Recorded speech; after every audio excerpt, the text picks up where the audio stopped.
और इस बीच दिल्ली से खबर मिल रही है, फिर जंतर मंतर पर पहुंचे हैं प्रदर्शनकारी। करीब 100 प्रदर्शनकारी जंतर मंतर पर मौजूद है।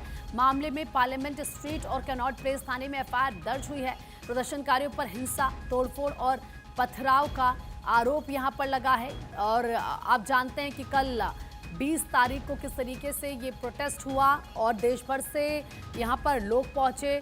और अब फिर जानकारी ये मिल रही है कि जंतर मंतर पर प्रदर्शनकारी पहुंचे हैं। करीब 100 प्रदर्शनकारी बताए जा रहे हैं जो जंतर मंतर पर इस वक्त मौजूद हैं।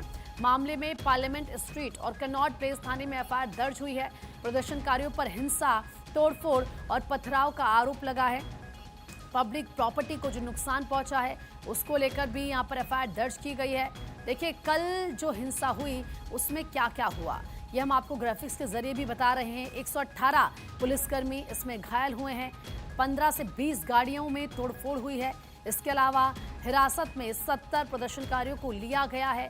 कल की तस्वीर आपने देखी सोशल मीडिया पर। ये तस्वीरें किस तरीके से खूब वायरल भी हो रही हैं।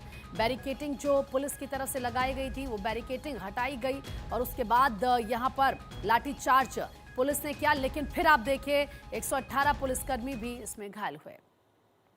तो दिल्ली हिंसा की जांच 4 एंगल से दिल्ली पुलिस कर रही है। पहला एंगल, बैरिकेड तोड़ने की शुरुआत किसने की। जो बैरिकेटिंग पुलिस की तरफ से लगाए गए थे, अब पुलिस ये जांच करे कि ये बैरिकेटिंग किसने तोड़े। दूसरा एंगल, वायरल वीडियो की फॉरेंसिक जांच होगी। जो इंस्टाग्राम पर, सोशल मीडिया पर वीडियोस वायरल हो रहे हैं उनकी जांच की जाएगी। वायरल वीडियो के असली या एडिटेड होने की फॉरेंसिक जांच होगी कि कहीं ऐसा तो नहीं है कि एआई जनरेटेड वीडियो है या फिर कहीं और का प्रदर्शन का जो तस्वीरें या वीडियोस रहे वो सोशल मीडिया पर इस प्रदर्शन से जोड़कर वायरल किए जा रहे हैं, ऐसा तो नहीं है। इसकी जांच करेगी फॉरेंसिक टीम। तीसरा एंगल, प्रदर्शनकारियों की पहचान की जाएगी। फोकस उन पर किया जाएगा सीसीटीवी से, ड्रोन से, बॉडी कैमरा फुटेज की जांच पुलिस कर रही है।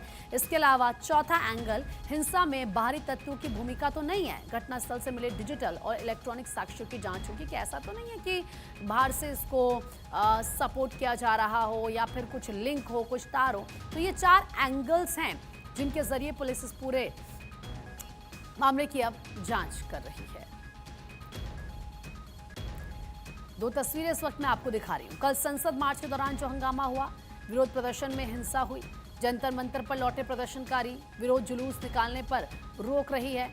आप देखिए किस तरीके से कल यहां पर संसद मार्च के दौरान हंगामा हुआ। विरोध प्रदर्शन में ये हिंसा उस वक्त हो गई। बैरिकेटिंग हटाने की कोशिश की गई। उसके बाद इन बैरिकेटिंग्स को आपने देखा किस तरीके से हटा दिया गया।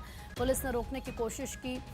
विरोध जुलूस निकालने पर रोक भी रही और फिर जो प्रदर्शनकारी थे वो जंतर मंतर पर लौट गए। ये उस वक्त की तस्वीरें हम आपको दिखा रहे हैं। अब देखिए कल की जो हिंसा हुई है उसमें क्या हुआ है।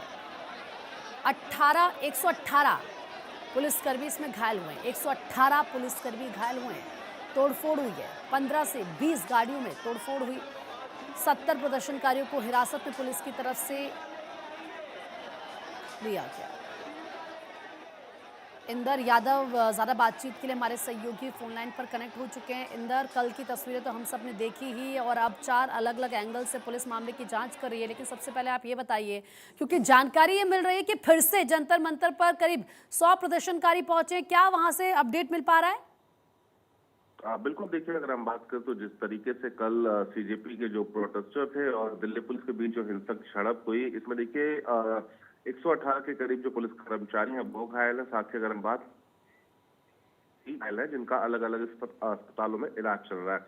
बहरहाल अगर हम बात करें तो इस पूरे मामले पर ताजा अपडेट ये है कि दिल्ली पुलिस ने अभी फिलहाल 2 एफआईआर इस पूरे मामले को लेकर दर्ज की है। एक कनॉट प्लेस थाने में दर्ज की गई है, दूसरी एफआईआर जो है वो दिल्ली के पार्लियामेंट स्ट्रीट थाने में दर्ज की गई है। दूसरी बड़ी बात यह है कि देखिए कुछ प्रदर्शन जंतर मंतर पर डटे हुए हैं और उनका यह कहना है कि जब तक सोनम वांगचुक वापस नहीं आते हैं और दिल्ली पुलिस ने जिन लोगों को हिरासत में लिया है उन लोगों को नहीं छोड़ा जाता है। तो कुछ 3 मांगे उन लोगों ने रखी है और नड्डा से जब ये लोग मिले थे तब भी इन लोगों ने 3 मांगे रखी थी। तो उन्हीं मांगों को लेकर अब ये जो प्रदर्शनकारी हैं दोबारा जंतर मंतर पर बैठ गए हैं। बताया जा रहा है तकरीबन 100 से 120 जो प्रदर्शनकारी हैं वो अपनी मांगों को लेकर इस वक्त जंतर मंतर पर ठीक बैठे है। हैं। और इंदर, क्योंकि दिल्ली के एक तरफ फिर से प्रदर्शनकारी जुट रहे हैं, 100 से ज्यादा ये बताए जा रहे हैं, दूसरा सवाल मेरा ये भी है क्योंकि कल जिस तरीके से हिंसा हुई है, अब उस पर पुलिस 4 एंगल से जांच कर रही है।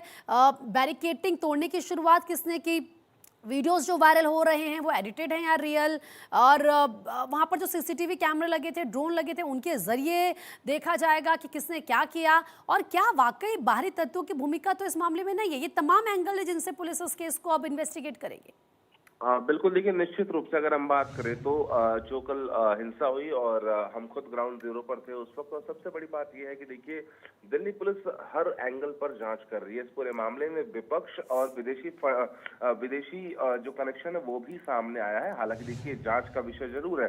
साथ ही अगर हम बात करें तो जब से प्रदर्शन जंतर मंतर पर चल रहा था तो इसका मनी ट्रेल क्या है, कि वो पैसा कहाँ से आ रहा था कि इस प्रोटेस्ट को जारी रखा गया इतने दिनों तक, तो मनी ट्रेल की भी जांच दिल्ली पुलिस कर रही है। डैश कैम जो दिल्ली पुलिस लगाती है, बॉडी डैश कैम, साथ ही सीसीटीवी, ड्रोन और आसपास के जितने भी कैमरे लगे हुए हैं, साथ ही एफआरएस कैमरे की अगर हम बात करें तो उसकी जो फुटेज है वो भी दिल्ली पुलिस खंगाल रही है। और निश्चित रूप से देखिए अभी 2 एफआईआर दिल्ली पुलिस ने इस पूरे मामले को लेकर दर्ज की है, लेकिन मुझे ऐसा लगता है कि जल्द ही कुछ और एफआईआर भी दिल्ली पुलिस दर्ज करेगी, क्योंकि दिल्ली का दिल कनॉट प्लेस जिसे कहा जाता है कि अगर आप कनॉट प्लेस जाते हैं तो आप वहां पर उसकी सुंदरता देखते हैं, लेकिन कल दिल्ली का जो दिल था कनॉट प्लेस वो कहीं ना कहीं रो रहा था।